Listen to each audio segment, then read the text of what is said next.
What's poppin', people? We are back with some more Pokemon Sun and Pokemon Moon news. Yesterday we got some information on 7 new Pokemon. We got a trailer in Japanese. Today we got the English trailer. The Pokemon website updated with all the new information, including the 2 Pokemon that we saw in Koro not that long ago. So without further ado, we're gonna get into all of this because there is a lot of new information on the abilities and what they do and all that good stuff. So let's go ahead and hop right in. First, we have information on Zygarde 10% form, which is pretty significant because we learned that it has a new ability called Power Construct, and apparently Power Construct is going to be the ability you need to have on it when changing into Zygarde Complete form, which is significant because if Zygarde 10% form has Aura Break, that means it's not going to transform, most likely. So my point is, Zygarde 10% form is probably going to be a standalone Pokemon in competitive battling, which is cool to me. I want to see what this Pokemon can do. I'm going to read the description now. When an emergency occurs, this form can take action separately from Zygarde 50% form, which comprises its main body. It has just a single core performing the functions of its brain, so it can only maintain this form for a short period of time. During battle, it overwhelms foes with its sharp fangs. When running all out, its speed exceeds 60 miles per hour. Now, we all know better, okay, when it comes to Pokemon and speed descriptions, because they got Pidgeot flying at Mach 5 speeds out here, but then it's slower than Miltank and Pikachu and like all these other Pokemon that shouldn't be faster than it. So I don't really know what to do. I mean, I'm gonna assume that it's a fast Pokemon. I'm gonna do that much, but I'm not gonna take this description seriously at all. Anyways, we have some descriptions on the moves that it gets. 1000 Arrows is a move that only Zygarde can learn. It's a ground type move, but it can do damage even to flying types and Pokemon with the Levitate ability. After being hit by this move, flying types and Pokemon with Levitate ability will also continue to take damage from other ground type moves used in subsequent turns. So you get hit with 1000 Arrows, you're on the ground now, apparently. Gravity, boys. 1000 Waves is also a move that only Zygarde can learn. This move makes it impossible for an opponent to flee or be swapped out of battle. So those are pretty simple. Still interested in how fast this Pokemon is and the Power Construct ability, of course. Next up, we have Zygarde. Normally, Zygarde wouldn't be that. I mean, this is Zygarde 50% form. I'm calling it Zygarde because this is the Zygarde we all know. Normally, it wouldn't be that significant, but I do want to read up on the Power Construct ability because this is where it is described.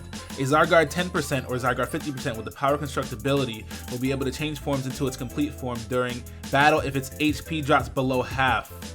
So this is significant because Zygarde 50% and Zygarde 10% are probably they're not like super amazing Pokemon, right? So this is significant because I'm gonna assume that those Pokemon are not gonna be allowed in OU if they have the Power Construct ability, because we've all seen you know what, why don't we just talk about it right now, okay? Why don't we just talk about it right now, because we've all seen how ridiculous Zygarde Complete form is. I'm pretty sure we've all seen the trailer in that video, and we've all seen how much HP he has. We've all seen how strong he is, okay? Look at this monster. Height, 14 feet and 9 inches.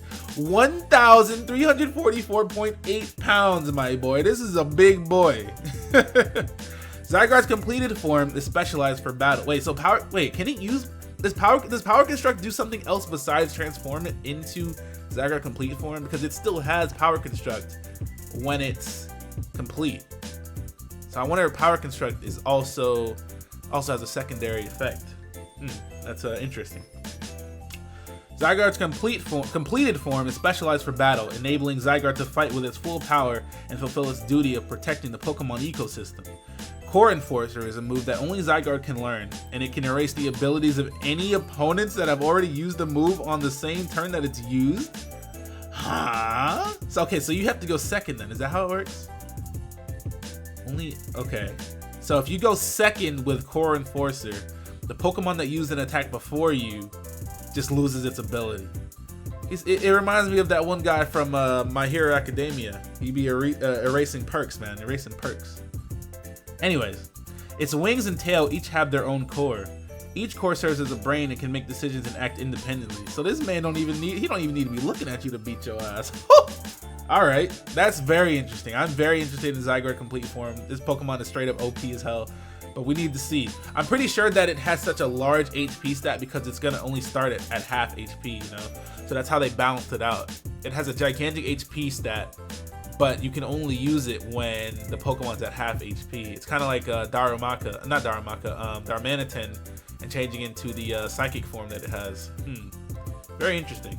So next up we have the Pokemon Bruxish. This is the Pokemon causing all the commotion in the competitive scene right now because of its ability, which is absolutely stupid. But we don't know all that we need to know about it. We don't know how it works exactly, so we'll figure that out eventually. But this is the Gnash Teeth Pokemon. Water and Psychic, has the abilities Dazzling and Strong Jaw. Now, it seemed in the trailer that this was going to be more of a special attacker, so I don't know where Strong Jaw is really going to come in. But it's... you know, it's good to assume, it's safe to assume that when a Pokemon has the ability Strong Jaw, they're going to have a pretty large physical move pool, you know? So that's that. But anyways, Bruxish emits a strong psychic power from the protuberance on its head. When its opponents are bathed in this power, they're stricken with terrible headaches and fall unconscious. As it emits its psychic power, it grinds its teeth loudly. When nearby Pokemon hear the sound of Bruxish's teeth gnashing, they sense danger and flee immediately. Boy, got these Pokemon shit, boy. In the Alola region, lifeguards let Bruxish remain in their area to prevent dangerous water-type Pokemon from gathering there. Bruxish can have the new ability Dazzling, which no other Pokemon has ever had. The Dazzling ability prevents opponents from using priority moves that normally strike first. See, now I don't know if that means that it uses Dazzling to prevent Pokemon from attacking, like using priority attacks first, or stop Pokemon from using priority attacks in general. So that's we'll just have to find out. It says strike, so I'm gonna assume that it means priority attacks. But how far does that expand? You know, how far does that really go? I'm very interested in Bruxish. I need to know. And why this Pokemon? Why do you give that ability to this Pokemon? Like, why? Next up, we have Cutiefly, the bee-fly Pokemon, bug and fairy type, has the abilities Honey Gather and Shield Dust. I'm not quite sure if Honey Gather is a new ability or not. I don't really remember if it is. How about I look it up? Alright, so I have looked it up and I have realized why I didn't know if this ability was new or not, because it's completely fucking worthless and nobody cares about Honey Gather. Got it. I got it. Don't like this Pokemon even more now. Fuck a Cutiefly. This Pokemon is garbage. Get up out of my face.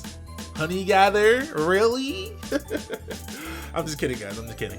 Cutiefly can detect the auras of living things, including people, Pokemon, and plants. They search out flowers by the color and brightness of their auras and then gather their nectar and pollen. When living creatures are excited, it seems that their auras resemble those of flowers in full bloom. As a result, these Pokemon tend to gather near people or Pokemon feeling particularly happy or sad. Cutiefly live in the fields and meadows on the outskirts of cities, but they sometimes appear in towns and even inside buildings, drawn in by the emotions of the living beings of the community.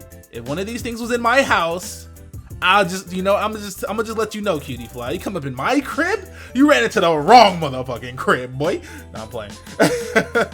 Next up, we have Drampa. Now, this is a Pokemon I want to talk about because this thing is very interesting. This is the Placid Pokemon, and it has the abilities Berserk and Sap Sipper. Now, Sap Sipper is decent, but let's talk about Berserk, okay? You know, we'll get there. Let me read the description first. Berserk is very interesting, though. Drampa are dragons that live alone in the mountains 10,000 feet above sea level. Since they can't obtain the berries they feed on at that range, they descend to the base of the mountain at dawn every day. Drampa love communicating with people and Pokemon. Drampa are especially gentle with children and often appear at schools and parks where children gather. Okay, you old Family Guy pedophile looking ass! Are you serious? Pokemon, you can't do this. You can't. You can't have an elderly grandpa Pokemon that appears at schools and parks where children gather. No. This ain't gonna fly. Nah, Pokemon, you gotta change this right now. Anyways, while Drampa is usually a very gentle Pokemon, it can fly into a rage if a child it cares for is hurt in some way. The Dragon Breath move that it fires off at such times is powerful enough to blow down buildings. You're not about to tell me Dragon Breath is powerful when Dragon Pulse is right there. Draco Meteor is right there. Outrage! You're not about to hype up Dragon Breath.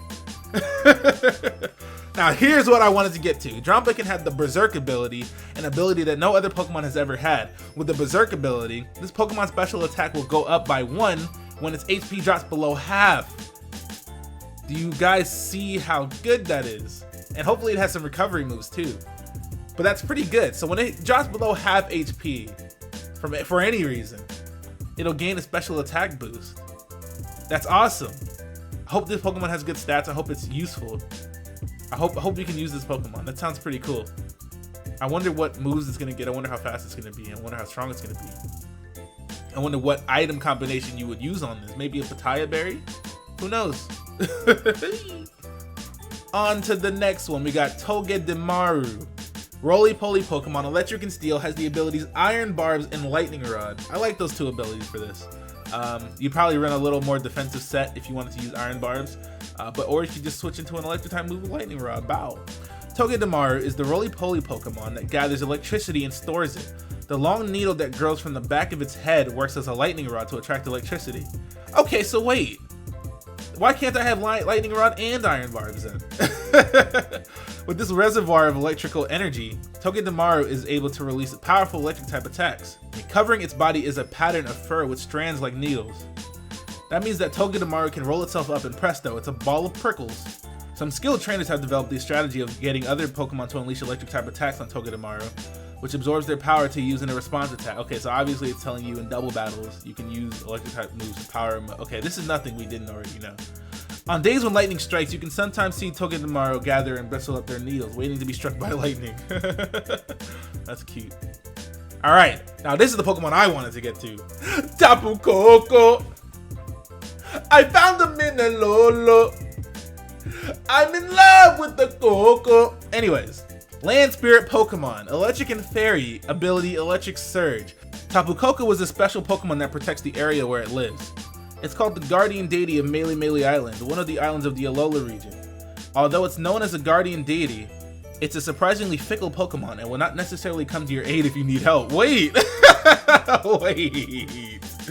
Wait, man, wait. That's so wait, why? That's mean. Despite that, this Pokemon has a strong sense of curiosity. If it becomes interested in a person or in the other Pokemon, it may come to play or battle with them. Tapu Koko's ability is Electric Surge, an ability never before seen in a Pokemon. Electric Surge fills the field around the Pokemon's feet with electricity when it appears, raising the power of any electric type moves for Pokemon on the ground and preventing any Pokemon from falling asleep. Tapu Koko can learn a new move called Nature's Madness, which slams into an opponent and reduces that Pokemon's HP by half.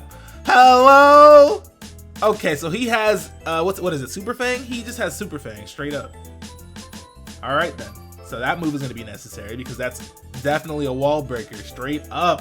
And then we have a picture of Tapu Koko going into its shells on its arms. So it also appears to enter this firm during other special times. So is that like a form change? It's hinting at some kind of form change, or it's hinting at something. We are being foreshadowed, my friends. We are being foreshadowed, my boys. Holy crap, man. All right, so I didn't know that. I didn't know that before now. That's pretty cool.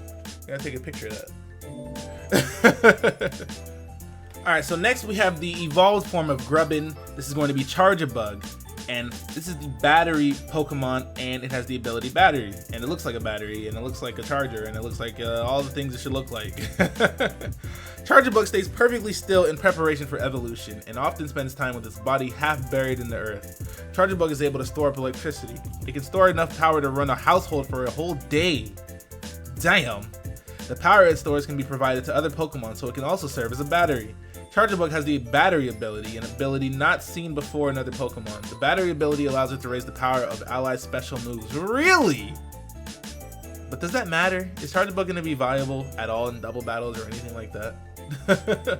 Who knows? But next is Vikavolt, the Stag Beetle Pokemon, and he has the ability Levitate, which makes sense because he is a bug with wings. But it's also very significant because he's an electric type. He's an electric type with Levitate. That's amazing. He's also a bug type, so that's cool. He just has a type that he doesn't have to worry about at all, being ground. Vikavolt is like a fortress that zooms through the forest, firing a beam of electricity from its mouth. Its huge jaws control the electricity it blasts out. Vikavolt is adept at acrobatic flight maneuvers like tailspins and sharp turns. It can fly at high speeds even as it weaves its way through the complicated tangle of branches in the forest. Yes! That means that this Pokemon is fast. It's a fast bug and electric type Pokemon. Fast electric type Pokemon are always good, man. Oh man, yes! Yes, I hope this Pokemon is good. This is going to be one of my favorite Pokemon if it's good. Vigavolt class charge a bug with its legs and uses it as an extra battery. Even if a battle drags on, it can use the electric power from charge a bug to continue firing off powerful moves. When Vigavolt is engaged in a fierce aerial fight, it releases charge a bug to make itself lighter and increase its mobility. So does it always carry one around? Like, what does that mean? I don't get it. Next up, we have some information on the 2 Pokemon that Coral leaked not that long ago, I think last month actually. So this is going to be Komala, and it has the ability Comatose. It's a normal type. No one has ever seen a Komala awake. It eats, travels, and even battles while sound asleep. Now I don't think that means that it's going to be asleep in battle though. I think it's going to be like this picture. It's just going to be like actually asleep, but it's not going to have the sleep status. Okay. Its saliva can be used as medicine for the sick or sleepless, according to ancient people. They say if you take a small amount of the saliva remaining after it eats leaves, water the saliva down, and drink it, you'll be able to sleep well. I'm not drinking saliva! Komala clings to a log pillow that its parents have given to it. Once it has grasped this log, it almost never releases it. If it does lose hold of its log, the Pokemon will be unable to sleep well and will thrash about wildly. Apparently, it will sometimes cling to the arm of a trainer it trusts. I can't wait to see the evolution of this. Komala has the Comatose ability, a new ability that no other Pokemon has ever had until now. Why do they keep saying that in different ways? This ability keeps it perpetually in a drowsing state, which prevents it from getting any other status conditions. And last but not least, we have Rockruff, which is a perfect name for this Pokemon. This is the puppy Pokemon. Keen Eye and Vital Spirit are its abilities, and this is one of the Pokemon that was also released in Coral last month. Rockruff has an excellent sense of smell, and once it has smelled an odor, it doesn't forget it. There are tales of these Pokemon getting separated from their trainers, then using the faintest traces of their scent to track them for days until they are reunited. Rockruff is a sociable Pokemon, but as it grows, its disposition gets wilder. If it begins to howl when the sun goes down, that is proof that it's close to evolving. Oh!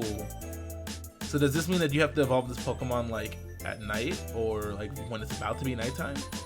Huh. It said that it leaves its trainer's side to evolve and returns again when fully evolved. Alright, so obviously it evolves. They straight up just told us that it evolves into something. I don't know if that means that it has 1 evolution or 2, but I guess we'll find out, right?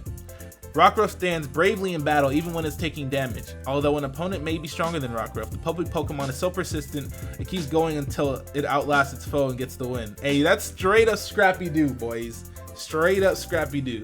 Bite is a good move for Rockruff. It deals damage by biting an opponent with its sharp teeth. This may make the target flinch. Hey, straight up confirmed to be rock and dart. No, I'm kidding. Tyranitar, is that you? I'm just kidding, guys. I'm just kidding. Alright, so we do have some screenshots of the game straight from the Pokemon website. This screenshot is riding on a Stoutland, which is pretty cool because that just confirms that we can ride on Pokemon again. Honestly though, to be honest, the riding on Pokemon part of X and Y was really not that great. It really wasn't. It was only used in specific areas. It wasn't really that necessary at all, but whatever. Here we just have a screenshot of a forest, which looks awesome. Straight up beautiful, man. And then this is a screenshot of, I don't know what the hell's happening to this Pikachu. I really don't. And I think that is all we have. I am not sure. Let me check one more time. So yeah, it seems like that's it for now. So glad that Pokemon cleared all of the stuff that we had questions about up. I still have some questions about Tapu Koko. But that's okay. We'll get to that later. All right. Go ahead and hit that like button, comment, and subscribe if you haven't already. Follow me on Twitter @Shofu. You already know. And we'll be back when there's more news. I'm out of here. Bye.